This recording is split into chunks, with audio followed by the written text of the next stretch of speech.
Subscribe now and press the bell icon. Never miss an update. नमस्कार मित्रों, मैं सीमा रानी मिश्रा हिसार से गोपाल राम गहमरी जी द्वारा रचित कहानी हम हवालात में का वाचन करने जा रही हूँ। आशा करती हूँ आप सबको पसंद आएगी।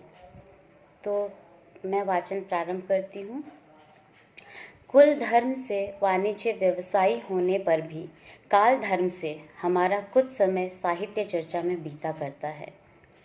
बहुत दिनों से एकाध उपन्यास लिखने और बंग भाषा, गुजराती, मराठी में अनुवाद करने की रुचि है। कामकाज से हमको बहुधा देश घूमना पड़ता है। रेल यात्रा का लंबा सफ़र और बाहर के ठिकान में जब अकेले कहीं सन्नाटे का अवसर आता है तब समय कटना मुश्किल हो जाता है। इसी से एकांतवास लिखने पढ़ने में लगाकर जंगल में मंगल किया करते हैं। कुछ दिन हुए जब हम बम्बई से जबलपुर होकर आ रहे थे। रास्ते में एक स्टेशन पर गुजराती भाषा के रास्त गुफ्तार का एक नया अंक मोल लिया था। हिंदी के सिवाय और भाषा के समाचार पत्र जब हमारे हाथ पड़ते हैं तब उनके नए विज्ञापनों पर हमारी आंखें पहले जाती हैं। उसके विज्ञापनों में भी एक नई नोटिस देखी। उसका मतलब यूँ है, फुल स्केप के 25 सफ़ों में आने योग्य एक उत्तम उपन्यास दरकार है। 1 सितंबर तक उपन्यास मैनेजर रास्त गुफ्तार बम्बई के पास जो नहीं रवाना कर दिए जाएंगे वह लौट जाएंगे। आए हुए उपन्यासों में से जो सबसे उत्तम होगा उसके लेखक को 50 रुपया पुरस्कार के तौर पर दिया जाएगा। जब इधर उधर के समाचार पढ़कर हमने अखबार समाप्त कर डाला, हाथ में और कोई काम नहीं रहा। गाड़ी भुसावल स्टेशन पर ठहरी, तब सबके साथ हम भी गाड़ी से उतार दिए गए। पूछने पर मालूम हुआ कि वहाँ 4 घंटे की देर होगी। अब वह घंटे बरस बराबर बीतने लगे। बैठे बैठे जी ऊबने लगा। नगर में लुच्चे लफंगे और उठाई गिरों से हाँक डाक सुनकर उसे देखने का जी नहीं चाहा। किसी तरह समय कटने का ढंग नहीं निकला। हर तरह से जी घबरा रहा था कि उस रास्त गुफ्तार के विज्ञापन से बात याद आई। उस तरह चुपचाप समय बिताने से उसके लिए एक उपन्यास ही लिखना अच्छा समझा। केवल 50 रुपये के लोभ से इस घड़ी उपन्यास लिखने के वास्ते कल्पना का घोड़ा साहित्य के मैदान में सरपट नहीं दौड़ा, किंतु विलायत के उपन्यास लेखकों की तरह लाखों हाथ लगने की बात भारत के लिए सपना होने पर भी साहित्य सेवा से हृदय की परितृप्ति होती है। अर्थ लाभ का लोभ और आशा न होने पर भी उसी तृप्ति के लिए जेब से इंडिपेंडेंट पेन, स्वतंत्र लेखनी निकाली। थोड़ी ही देर में एक उपन्यास का प्लॉट मगज में बिठाकर बैग से थोड़ा सा सादा कागज लिया। बेदवात की कलम उसी पर सरसराता हुई चलने लगी। उपन्यास पूरा लिख चुकने पर देखा कि सूर्यदेव पश्चिम में छिपने चले हैं। संध्या की अंधियारी घनी हो रही है। हमने लिखे हुए कागजों को मोड़कर जेब में रखा और मैदान की हरी हरी धूप पर टहलने लगे। रेल लाइन के दोनों ओर यात्रियों का खम खम देखा। टनाटन घंटे की आवाज़ सुनाई दी। कुली ने आकर पूछा, काहे सेठ, गाड़ी पर जाने का है? हमने कहा, हाँ। किधर को गाड़ी जाती है? कुली बोला, जबलपुर जाने वाली गाड़ी है। इशारा पाते ही उसने बैग उठाया। हम भी राम सोरा लेकर उसके साथ हुए कुली गाड़ी में आराम से बैठाकर दूसरे यात्रियों की खोज में गया। जाती बेर बोला, बाबू, हम गाड़ी छोड़ने के बखत आवेगा तब पैसा लेगा। गाड़ी में बैठने पर उस घड़ी भुसावल स्टेशन की बड़ी ही विचित्र छवि देखी। पत्थर से पटा ऊपर से टीन का छाया हुआ स्टेशन का लंबा चौड़ा प्लेटफॉर्म यात्रियों से सुशोभित है। अमरूद, अंजीर, नाशपाती, नारंगी और सेब सलोने बेचने वालों की सुरीली आवाज़ गूंज रही है। रिफ्रेशमेंट में साहब और साहबी रुचि वाले हिंदुस्तानियों के हाथ से छुरी कांटे तस्तरियों पर ठनक रहे हैं।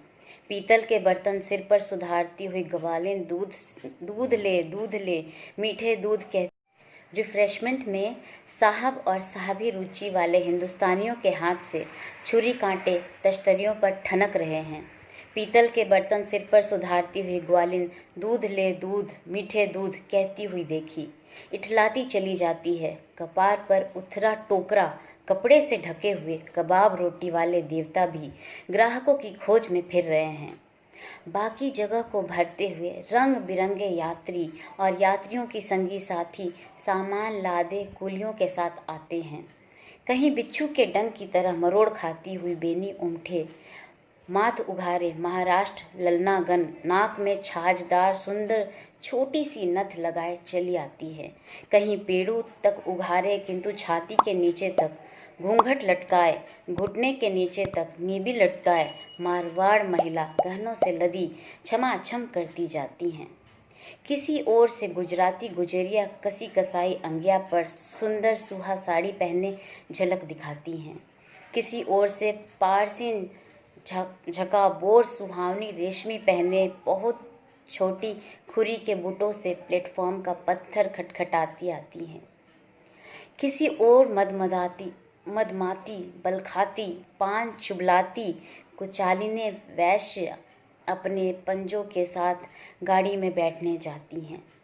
कहीं सिर पर कंधे और बगल में मानो गरूर लादे मरठे मारवाड़ी रांगड़ और भारियां अपनी अपनी मंडली लिए फाटक के भीतर होते हैं। चाहते हैं कि सब साथी एक ही गाड़ी में लद जाएं, लेकिन छड़दार कंपार्टमेंट न होने के कारण बहुतों के इरादे पूरे नहीं होते हैं और बहुतेरे जगह न मिलने के कारण कई गाड़ियों में बंटकर बैठते हैं। इस तरह आधे घंटे से अधिक तो यात्रियों के चढ़ने उतरने में लगा। फिर कोट पतलून पहने टिकट कलेक्टर देवता अपना कटहा हैंडल लिए दरवाजा खटखटाते आ पहुंचे। सबके टिकट काटते चले ही जाते थे कि एक लंबे साहब ने हाथ में हरी झंडी लिए आकर अंग्रेजी में पूछा, वेल मिस्टर। कटेह साहब ने जवाब दिया, ऑल चेक एंड लॉक। बस लंबे साहब ने मुंह से पॉकेट बिगुल बजाया और हाथ से हरी झंडी हिलाई। अब देर काहे की, सीटी देकर गाड़ी चलती गई। रात हो गई थी। थोड़ी ही देर तक हिलने के कारण नींद आ गई। गद्देदार बेंच पर तकिया लगाकर सो गए। रात को एक बार नींद टूटी। एक सिपाही ने हाथ पकड़कर जगाया, कहा, ओ बाबू, अपना सब सामान संभालो, चोर चाई बहुत लगते हैं। इतना कहकर वह उतर गया और आगे सब मुसाफिर गठरी मोटरी से होशियार, जागते रहो कहता चला गया। हमारे मन में बड़ी चिंता हुई कि जागते हैं या सपने में हैं, यह स्टेशन है या रास्ता है। लेकिन गाड़ी तो खड़ी है। फिर ये स्टेशन में शहर के चोर महलों की तरह कौन रौंद देते हुए पुलिस की भांति लोगों को खबरदार करता जाता है। खिड़की से सिर निकाला तो देखा बहुत बड़ा स्टेशन है। खेमे पर देखा तो लालटेन पर इटारसी स्टेशन का नाम लिखा है। इतने में एक आदमी इटारसी को जानने वाले मुसाफिर उतरो, होशंगाबाद, सीहोर, सागर, भोपाल, बीना, झांसी, जालौन का जाने वाला उतर जाओ कहता हुआ दाहिने से आकर बाएं चला गया और थोड़ी देर पीछे टिकट देखने वाले साहब आए। यह साहब कटते नहीं, देखने वाले थे। किसी ने खोल कर दिखाया, किसी ने निकाल कर। जो सोता था वह भी निकालो की आवाज पर जाग उठा। इस तरह साहब सोते जागते सबका टिकट देखकर चले गए। गाड़ी भी सीटी देकर चली। हम भी सो गए। जब नींद खुली तो देखा एक आदमी उतरो बाबू उतरो कह रहा है। हमने पूछा कौन स्टेशन है, तो उसने कहा जबलपुर है, सबको उतरना होगा, गाड़ी बदलेगी। देखा तो सचमुच सब गाड़ी तिरिया झार हो रही है। हम भी उतरकर मुसाफिर खाने में गए। वहाँ थोड़ी देर पर पुलिस वाले मानो हाथ में डंडा लिए यात्रियों को निकलने के वास्ते मार मार कर कहने लगे। मुसाफिर खाने में कांस्टेबल का डंडा चलता था। ऊपर से बरसात की झड़ी ऐसी कि बादल फटा पड़ता था। केलनर होटल में एक बाबू हमारी पहचान के मिल गए। उन्हीं के ऑफिस में हम अपना पोर्टमेंटो रख कर शहर को चले। मालदारपुरे में शुभचिंतक के एडिटर हमारे मित्र थे। उनके घर पहुंचने पर मालूम हुआ कि वह प्रयाग गए हुए हैं। तब वहां से लौटकर कहीं ठहरने की सुविधा करना चाहते थे। नर्मदा क्लब की याद आई। तांगे वाले को उसी क्लब में जाने का हुक्म दिया। थोड़ी ही देर में क्लब पहुंचे। वहां मैनेजर ने देखते ही पुरानी जान पहचान की तरह आइए आइए कहकर बुलाया। उनकी मीठी बोली ही से हम पिघल गए। मैनेजर पक्के रोजगार आदमी हैं। बातें जैसी मीठी, चेहरा भी वैसा ही मधुर, स्वभाव भी खूब नम्र है। उन्होंने बड़े आदर से कई कमरे दिखाए। घरों का सफाई, सजावट और तैयारी के आगे किराया भी साधारण ही है। हम भी झट रूम में भड़ैतिया होकर टिक गए। खाने पीने का स्वतंत्र प्रबंध हुआ, लेकिन मैनेजर को बड़ा की खबरदार देखा। हमारे साथ कुछ चीज वस्तु नहीं है और दूर जाना है। बंबई से आते हैं सुनकर उनके मन में संदेह हुआ। कुछ इधर उधर देखकर गंभीर भाव से पूछा, क्यों साहब? क्यों साहब? साहब आपके पास कुछ सामान नहीं देखते क्या? उतनी दूर से इसी तरह खाली हाथ आए हैं? हमने मुस्कुराकर कहा, मेरे साथ एक पोर्टमैंटो बैग है। शहर में रहने का कुछ ठिकाना नहीं था, इसी से स्टेशन में एक जान पहचान वाले के यहाँ रख आया हूँ। सुविधा होने पर एक आदमी भेजने से आ जाएगा। खैर, चाय वाय कुछ तैयार मिलेगी? होटल वाले ने कहा, हाँ साहब, यहाँ 10-5 आदमी सदा आए रहते हैं। उनके वास्ते हम लोग सब चीज़ तैयार न रखें तो चले कैसे? आप ज़रा आराम कीजिए, मैं अभी ताज़ा तैयार कराकर भेजता हूँ। कहकर वह चले गए। मेरे मगज में वह उपन्यास अभी चक्कर दे रहा था।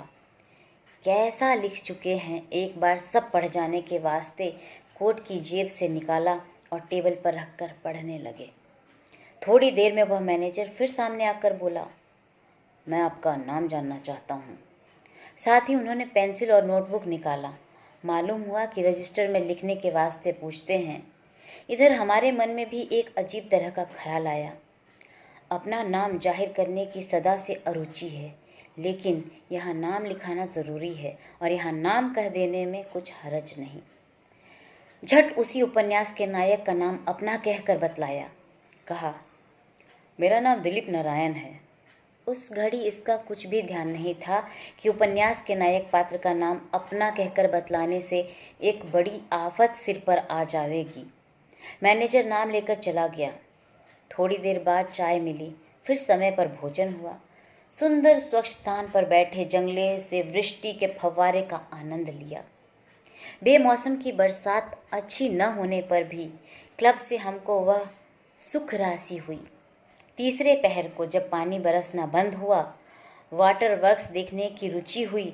जबलपुर के वाटर वर्क्स में म्यूनिसिपैलिटी का नस्बी बड़ा जबरदस्त मिलता है, यह हम पहले ही सुन चुके थे। एक कर्मचारी से मालूम हुआ कि जिनको सवेरे से क्लब के मैनेजर समझ रहे थे, वह क्लर्क हैं। लेकिन मैनेजर ने उनके बर्ताव और काम से खुश होकर अपनी असिस्टेंटी में रखा है। वह मैनेजर नहीं है। इरादा जाहिर करने पर एक घोड़े की गाड़ी का प्रबंध हुआ। हम वाटर वर्क्स देखने गए। वहाँ बड़ा ही अपूर्व दृश्य देखा। वाटर वर्क्स के वास्ते जबलपुर में मानो प्रकृति देवी ने नर्मदा की धार के पास दो ओर पहाड़ खड़े कर दिए हैं और पत्थर काट कर धार गिराने का ऐसा प्रबंध इंजीनियरों ने किया है कि स्वयं पानी बड़ी ऊंचाई से गिरता है और उसी के बल से नगर के भर के नलों में पानी पहुंच जाता है। पानी का कोष ऐसा मिला है कि युग युगांतर में भी कभी खाली नहीं हो सकता। सब देख सुनकर अड्डे पर आए। क्लब पर पूछने पर मालूम हुआ कि भेड़ा घाट के समीप कोई पुरातन तीर्थ स्थान दर्शन योग्य है। एक बहुत बड़ी ऊंचाई पर मंदिर है।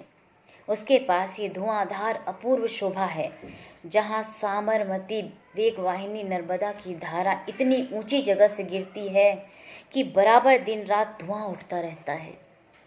बड़ाई सुनकर ही देखने को जी ललचाया।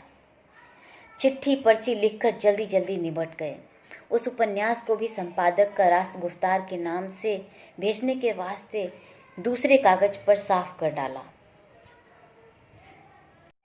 उस उपन्यास को भी संपादक रास्त गुफ्तार के नाम से भेजने के वास्ते दूसरे कागज पर साफ कर डाला और एक मजबूत घोड़े का तांगा भाड़ा करने के वास्ते टहलता हुआ लाटगंज के फव्वारे के पास जा खड़ा हुआ। देखा तो फव्वारे से मोतियों के समान बूंदों की झड़ी लगी है। उसका पानी चारों ओर पत्थर पर पड़कर मोरी में चला जाता है। थोड़ी ही देर में तांगा ठीक हो गया। आज तांगों की बड़ी महंगी देखी। मेला भेड़ा घाट के वास्ते लोग भाड़े लेकर लिए जाते थे। एक और ठीक करके मैं चला, लेकिन रास्ते में याद हुआ कि बड़ी भूल हुई। क्लब में किसी भेड़ा घाट जाने की बात नहीं कह आए हैं। कॉपी भी टेबल पर खुली छोड़ आए हैं। झट तांगे वाले को नर्मदा क्लब चलने का हुक्म दिया। पहले इधर उधर किया पर फिर राह पर आ गया। थोड़ी देर पर नर्मदा क्लब पहुंचकर देखा तो हवा में उपन्यास के पन्ने उड़े हुए हैं। सब बटोर कर रखा। पूछने से जाना कि होटल के वह मान्य प्रबंधक कहीं बाहर गए हैं। देर करना ठीक न समझकर वहां से लौटा। क्लब के दरवाजे पर मैनेजर साहब भी मिले। हमने उनसे कह दिया भेड़ा घाट और धुआंधार देखने जाते हैं। उनके जवाब की राह न देखकर हम चलते हुए जबलपुर से जब हम भेड़ा घाट पहुंचे, तांगे से उतरकर सस्थिर बैठने पर याद आई कि एक और बड़ी भूल कर आए। क्लब के असिस्टेंट मैनेजर से यहाँ आने की बात तो कह आए, लेकिन उनका दाम नहीं चुकाया। उन भले आदमी का पहले ही दिन मेरे ऊपर संदेह हुआ था। अब इस काम से तो उनका रत्ती भर भी विश्वास नहीं रहेगा, लेकिन अब तो सोच विचार करने से कुछ लाभ नहीं होगा। जबलपुर लौटने पर ही दाम देने से रिहाई होगी। खैर, अब सोच विचार कर बेकाम समझकर ठहरने की जगह पूछा। मालूम हुआ नर्मदा थार ऊंचे टीले पर एक डाक बंगला है। उसी में जाकर डेरा लिया। वहाँ सब सरंजाम ठीक किया। खाने पीने को तो बाजार ही गया था। बंगले में पंखा पलंग सब ठीक मिला। नौकर खिदमतकार भी तैयार मिले। 2 दिन मेले की भीड़ और किनारे के दृश्य में कटे। कार्तिक की स्वच्छ निशा बड़ी सुंदर थी। निर्मल निर्मघ गगन से विमल चंद्र की ज्योति बड़ी सुखदायिनी मिली। घर घाट का दृश्य बड़ा ही मनोहर था। मेले में दूर दूर से रंग बिरंगे आदमियों का दर्शन करते करते 3 दिन 3 घंटे की तरह बीत गए। चौथे दिन भोजन करके आराम कुर्सी पर बैठे थे कि मैनेजर ने खबर दी, बाबूजी 2 आदमी आपसे भेंट करने आए हैं। उसको तो कह दिया भीतर बुला लाओ, लेकिन उसके चले जाने पर मन में बड़ी चिंता हुई। यहाँ हम नए आए हैं, किसी से कुछ जान पहचान नहीं है, फिर यह 2 आदमी कौन आ गए। यही सोच रहे थे कि 2 आदमी सामने आए। एक की उम्र 40 वर्ष की होगी, दूसरा उससे कुछ कम उम्र का। शक्ल सूरत और पोशाक से कभी की पहचान थी या नहीं याद नहीं आई। मैंने अचकचाकर उनकी ओर देखा। बड़ी उम्र वाले ने मेरे ही पर कड़ी निगाह करके पूछा, आप ही का नाम दलीप नारायण है? मैं उनको बैठने के लिए कहूँ या उनकी बात का जवाब दूँ, यही सोच रहा था कि अपने उपन्यास की बात याद आ गई। कहा, हाँ, कुछ लोग मुझे इसी नाम से जानते हैं। आप लोगों को इससे क्या काम है, बतला सकते हैं? उन्होंने उसका कुछ जवाब न देकर मेरे हाथ में एक कार्ड दिया, जिस पर यूँ छपा था, एस मोहम्मद, इंस्पेक्टर पुलिस। यहाँ के पुलिस इंस्पेक्टर इस बेजाने पहचाने नगर में क्यों भेंट करने आए हैं, इसका कुछ भी कारण समझ में नहीं आया। फिर पूछा, आप लोग कौन हैं? यह तो मैं समझ गया, लेकिन मुझसे आपका क्या मतलब है? सो नहीं मालूम हुआ। जवाब था, आपका यह जवाब हम लोग पहले से जानते थे, लेकिन याद कीजिए कि हम लोगों की आंखों में धूल डालना कुछ कठिन काम है। उनकी इस बेअदबी की बात से बदन में आग लग गई और उसी झोंक में हमने कहा, तो साफ कहने में क्या कुछ रुकावट है? जवाब मिला, रुकावट कुछ नहीं है, लेकिन पहले मैं 2-1 बात आपसे पूछूंगा। मैं समझता हूँ उसे बतलाने में आपको कुछ हर्ज न होगा। बातें उनकी घुमाव की सुनकर असल बात जानने की इच्छा बढ़ती जाती थी। फिर पूछा, उस बात को सुने बिना मैं इसका जवाब नहीं दे सकता। कुछ असंगत बात नहीं पूछेंगे तो मुझे जवाब देने में उग्र न होगा, हर्ज न होगा, लेकिन इतना जान रखिए कि आप लोग सरकारी आदमी बनकर नहीं आते तो इस बेअदबी का बदला दिए बिना नहीं रहता। फिर सवाल हुआ, तो आप इस बात को कुछ कबूल करते हैं ना कि आपका नाम दलीप नारायण है? हम ठीक यही मेरा नाम नहीं है, लेकिन याद तो पड़ता है कि कहा मैंने इसी नाम का परिचय दिया है। सवाल, आज चौथा रोज है, आप जबलपुर से आए हैं? मैंने कहा, हाँ। सवाल, आप नर्मदा क्लब में ठहरे थे? मैंने कहा, जी हाँ। सवाल, क्लब वालों का बिल चुका कर आए हैं? मैंने कहा, नहीं, मैं लौट कर। इतने में बात रोककर डिटेक्टिव इंस्पेक्टर बोला, बस, और कुछ सुनने की ज़रूरत नहीं है। आप ही की खोज में हम लोग आए हैं। आप जो कुछ कहिए सो खूब खबरदार होकर कहिए, क्योंकि अब आपकी बात आपके खिलाफ सबूत में हम लोग बरतेंगे। अब तो हमारा धैर्य छूट गया। गुस्से के मारे गरज कर कहा, क्या वाहियात बकते हैं? क्लब का पैसा 2 दिन देने में देर होने से पुलिस के हाथ पड़ना होगा, यह पहले मालूम नहीं था। आप भी इंस्पेक्टर होकर अच्छे मामले में जासूसी करने आए हैं। बड़ी उम्र वाले ने शांत भाव से कहा, नहीं, क्लब वालों को धोखा देने के अपराध में हम लोग आपको नहीं खोजते। बड़ी उम्र वाले ने शांत भाव से कहा, नहीं, क्लब वालों को धोखा देने के अपराध में हम लोग आपको नहीं खोजते। पाप कर्म मन से भूल नहीं सकता, इस कारण आप अपने अपराध को जानते जरूर हैं, तो भी आप बेकसूर की तरह तेजी दिखा रहे हैं। यह थोड़ी हिम्मत का काम नहीं है। खैर, लीजिए, अब हम ही आपका अपराध बतला देते हैं। आप चोर और खूनी हैं, इसी से हम लोग आपकी गिरफ्तारी के लिए छोड़े गए हैं। आपके चोर खूनी होने का सबूत तक पाया गया है। अब आप बेकसूर का बाना उतार कर हमारे साथ चलिए। आपको थाने चलना होगा। यह देखिए, आपकी गिरफ्तारी के वास्ते वारंट है। इतना कहकर इंस्पेक्टर ने जेब से एक कागज निकाल कर दिया। हमने देखा तो वह दलीप नारायण के नाम का गिरफ्तारी वारंट था, लेकिन हमको उसका जवाब देने के लिए भी समय न देकर इंस्पेक्टर ने कहा, अगर आप सीधे नहीं चलते तो आपको पकड़ ले जाने का उपाय हमारे पास है।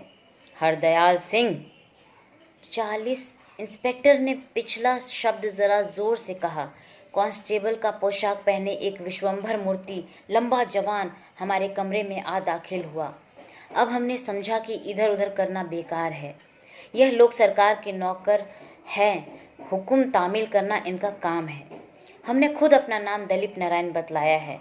तब असल नाम कहने और 1000 समझाने पर भी कुछ लाभ नहीं होगा। अब थाने को चलना ही ठीक समझा और उसके लिए मैं तैयार ही था। चारों आदमी उसमें बैठकर चलते हुए। रास्ता चलते चलते मन में तरह तरह की चिंता उठने लगी। क्या बात है, कुछ समझ में नहीं आता। सब सपने सा जान पड़ता है। ऐसा लगता है कि जाने सुने ऐसी आफत में पड़ूंगा, यह कभी मेरे ध्यान में भी नहीं आया था। इसमें कोई गूढ़ भेद है, लेकिन इस भेद का भंडाफोड़ कैसे होता?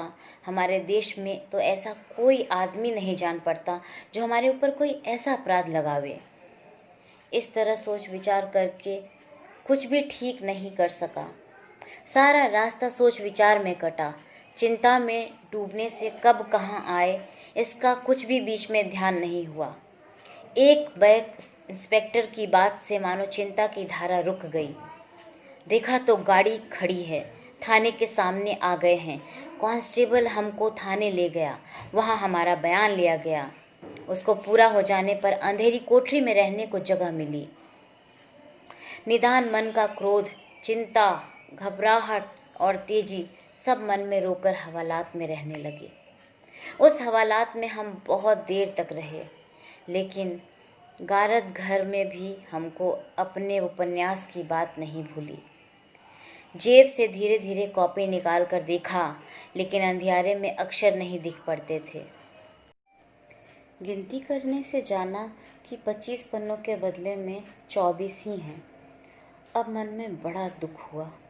उसी बार जबलपुर से डाक में छोड़ना था, लेकिन अब तक जेब में पड़ा रहा, सो गिनने में 24 ही देखते हैं।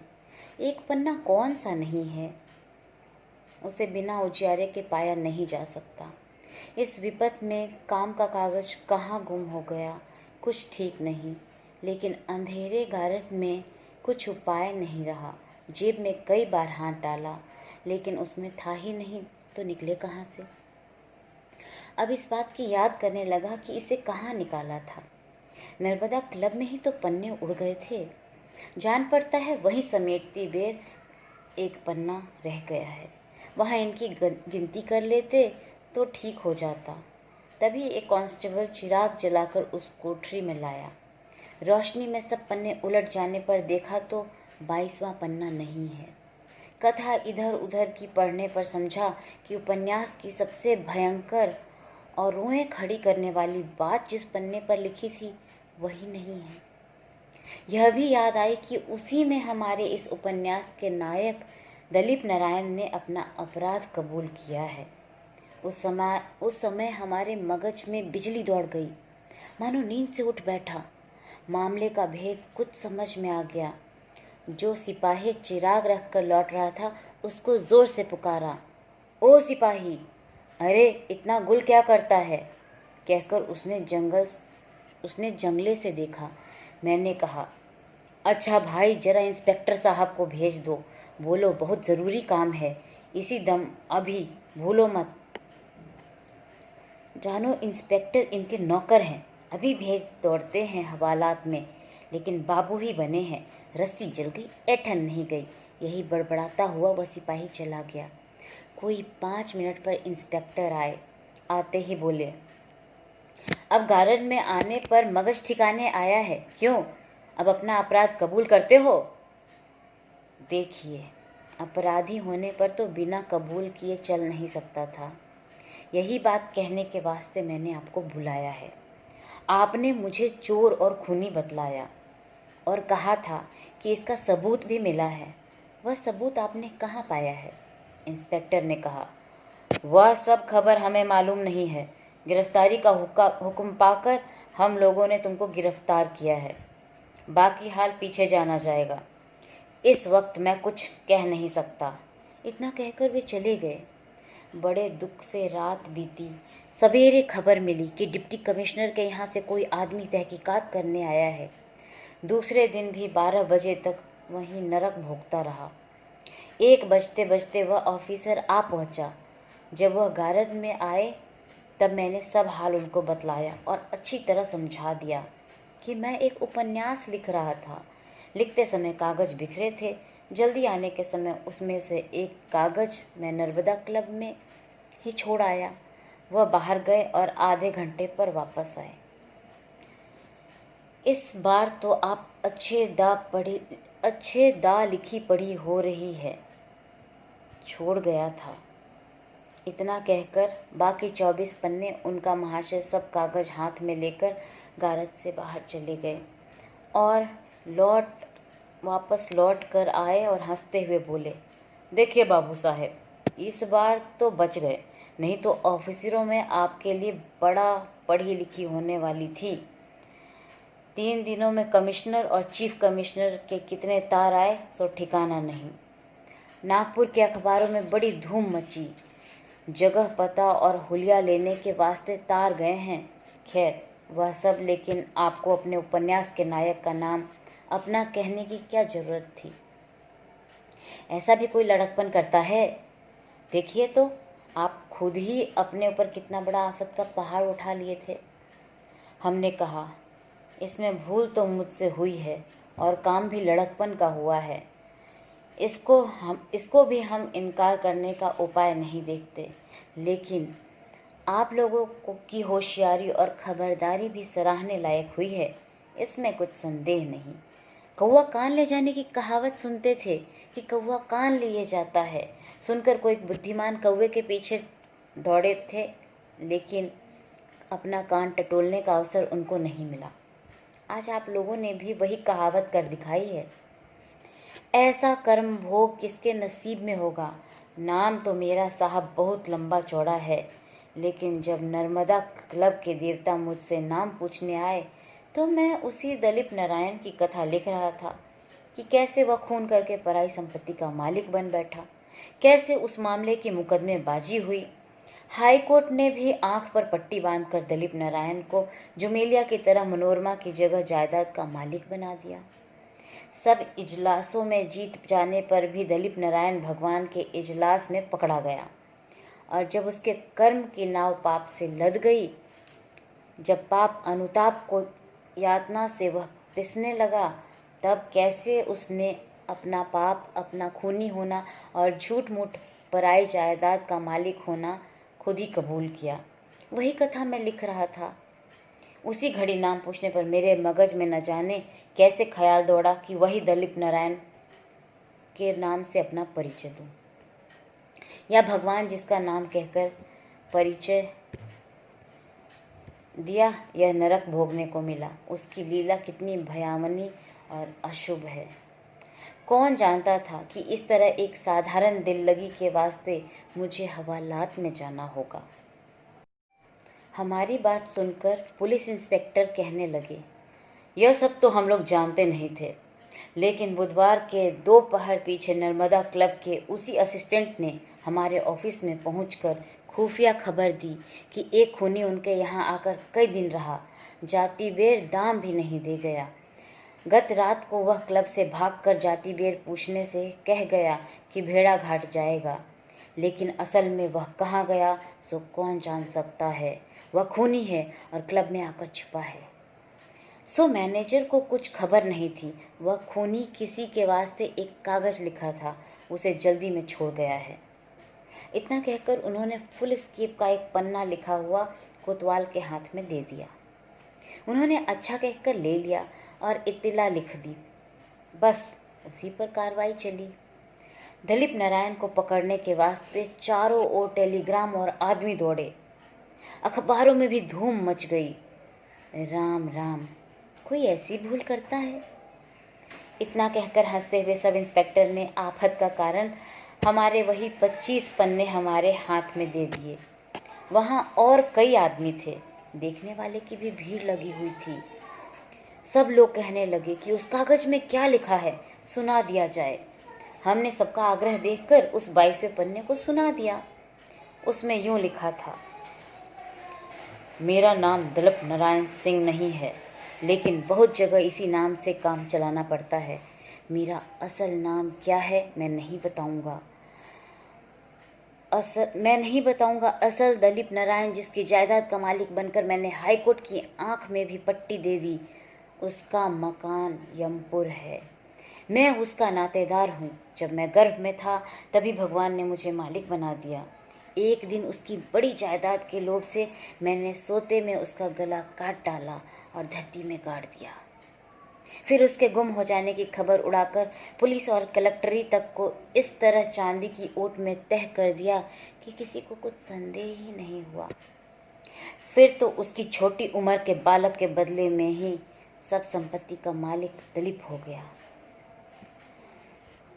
बहुत दिनों तक मेरे दिन सुख से बीते। मैं रंक से राजा हो गया और उम्र राजसी ठाट बाट से कटने लगी। लेकिन आखिर पाप कहाँ छिपे। कोर्ट कचहरी और अदालत को तो रुपये से ढाक दिया, और पर भगवान को कैसे ढाकता। आग को कितने ही तह कपड़ों से लपेटो, जरा धुआं निकलेगा और आग बाहर हो ही जाएगी। सुन लिया कि सरकार ने मेरी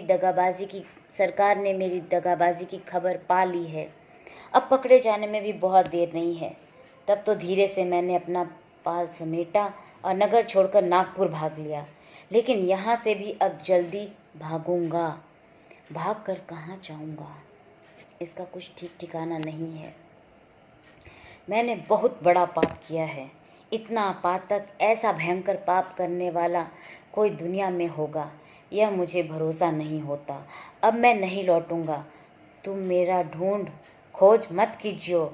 इस संसार में अब तुमसे मेरी भेंट नहीं लिखी है। पूरा पढ़ने पर हमसे हंसी नहीं रुकी। वहाँ जितने लोग खड़े थे, छोटे बड़े पुलिस के आदमी, सब सुनकर हंसने लगे और वाह वाह करने लगे। इंस्पेक्टर ने अपनी भूल समझकर हमसे माफ़ी मांगी। हमने कहा, नहीं, इसमें आपका तो कुछ अपराध नहीं है, वारंट के अनुसार आपने काम तामील किया है। फिर इंस्पेक्टर साहब नेफ्ता करके हमको अपने मकान पर ले गए।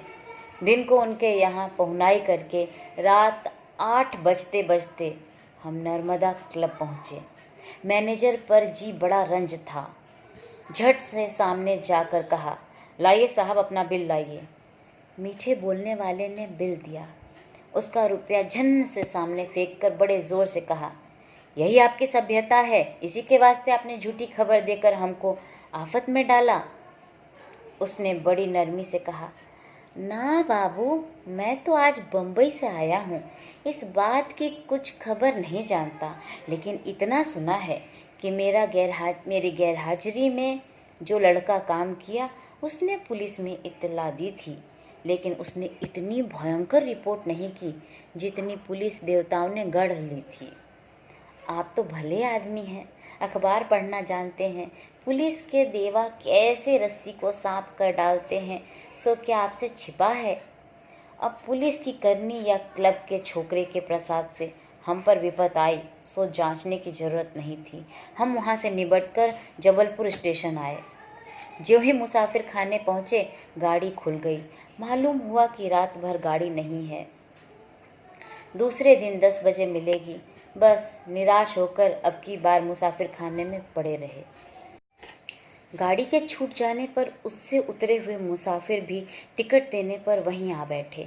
हमने जाना कि इतने आदमियों के साथ इस मुसाफिर खाने में रात कट जाएगी। पुलिस की तगड़ी डांट, कमर में डंडा लटकाए यह बहादुर पहरेदार कपाट पर गश्त कर रहे हैं, तब कुछ खटका नहीं है। यही विचार कर जो मेरी मिंटा नर्मदा क्लब के आदमी से मंगा लिया था, वहीं सिरहाने टेक कर एक दरी पर पड़े रहे। झट नींद आ गई, लेकिन कितनी देर नींद में रहे उसकी कुछ खबर नहीं। किसी की हाँक डांट से आंख खुली तो देखा जो मुसाफिर खाना यात्रियों से भरा था उसमें 4-5 आदमी टहल रहे हैं। रोशनी भी कम है। एक बूढ़े मारवाड़ी को पुलिस का वही पहरेदार कहता है, अब निकलता है कि डंडे खाएगा? इतना कहकर डंडा तानता है। बूढ़ा कहता है, बाबू मारो मत, हम जाते हैं। और वह अपना माल समेटता हुआ मुसाफिर खाने से सरक जाता है। उसको बाहर करके सिपाही राम हमारे पास आए और झोंक में बोले, कौन है? हमने कहा, यहाँ मुसाफिरों के सिवा और कौन हो सकता है भैया? सिपाही ने कहा, तो अब यहाँ मुसाफिर का काम नहीं, सराय में जाओ। हमने कहा, नहीं भाई, हम रेल पर जाएंगे। सिपाही बोला, रेल पर अब कहाँ, तुम किधर जाओगे? हमने कहा, प्रयाग की ओर जाएंगे। सिपाही बोला, तो कल गाड़ी जाएगी, आज नहीं, आप यहाँ से चले जाओ। हमने कहा, सो हम जानते हैं कि कल गाड़ी जाएगी, तो इस शहर में हमको कोई काम नहीं रहा, अब रात भर यहीं रहकर सवेरे रेल में बैठ लेंगे। सिपाही ने कहा, क्या खूब, आज हम यहाँ तुमको रहने नहीं देंगे। अब यहाँ घंटा भर रहने का ऑर्डर नहीं है, तुम रात भर की लगाए हो। हम ऑर्डर किसका नहीं है? हमने कहा, ऑर्डर किसका नहीं है? किसको रहने नहीं दोगे? हम रेल जाने वाले हैं, हम रेल से जाने वाले हैं।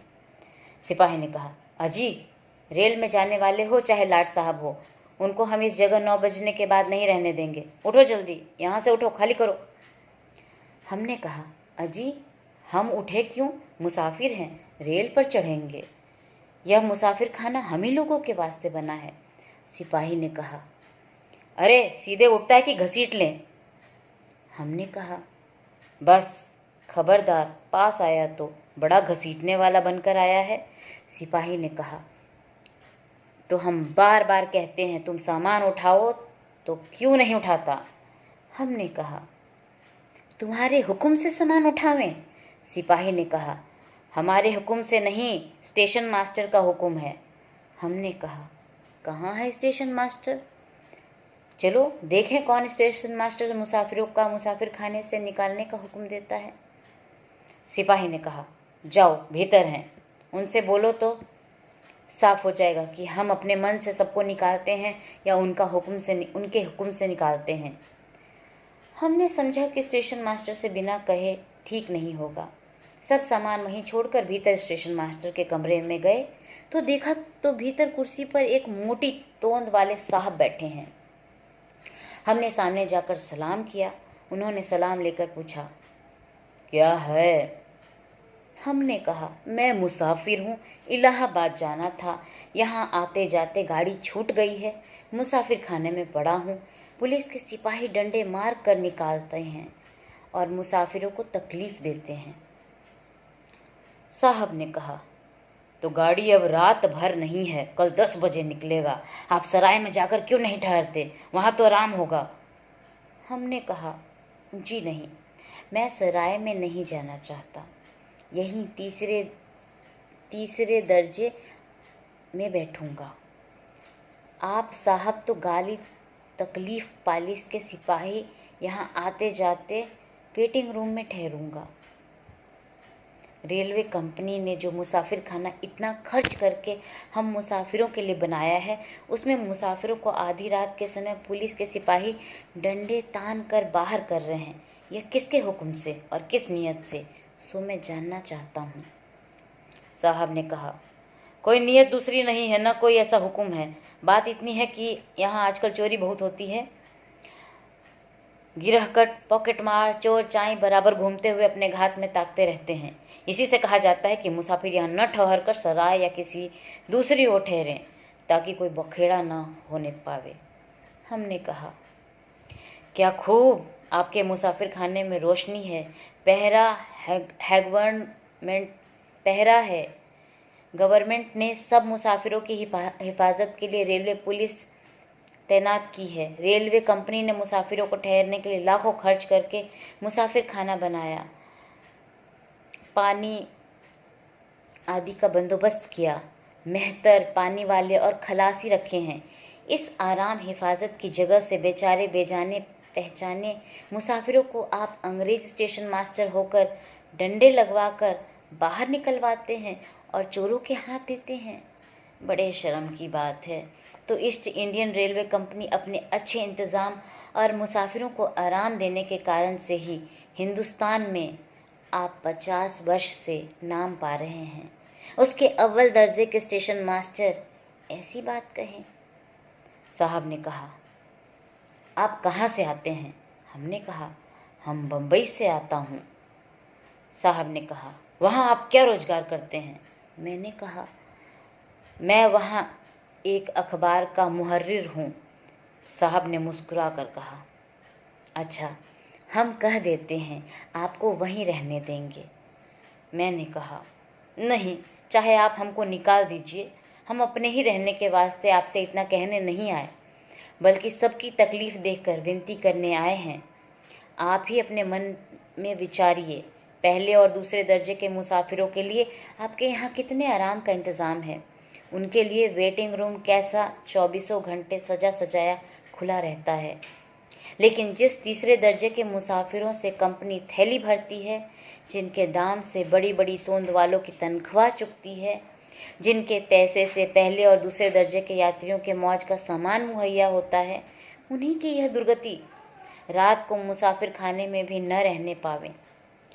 जिन चोरों के उपद्रव से डरकर आप इतनी रेलवे पुलिस रहते हुए भी डरते हैं, बेचारे मुसाफिरों को इस अंधेरी रात में निकालकर उन्हीं के हाथ नहीं दे देते हैं। इस घड़ी में हम अपने दुख से दुखी नहीं हैं। सब यात्रियों का संकट दूर करने के लिए फरियाद करते हैं। यह सब मुसाफिरों के माँ बाप, यहाँ सब मुसाफिरों के माँ बाप आप ही हैं। आपको उन पर ऐसी बेदर्दी नहीं करनी चाहिए।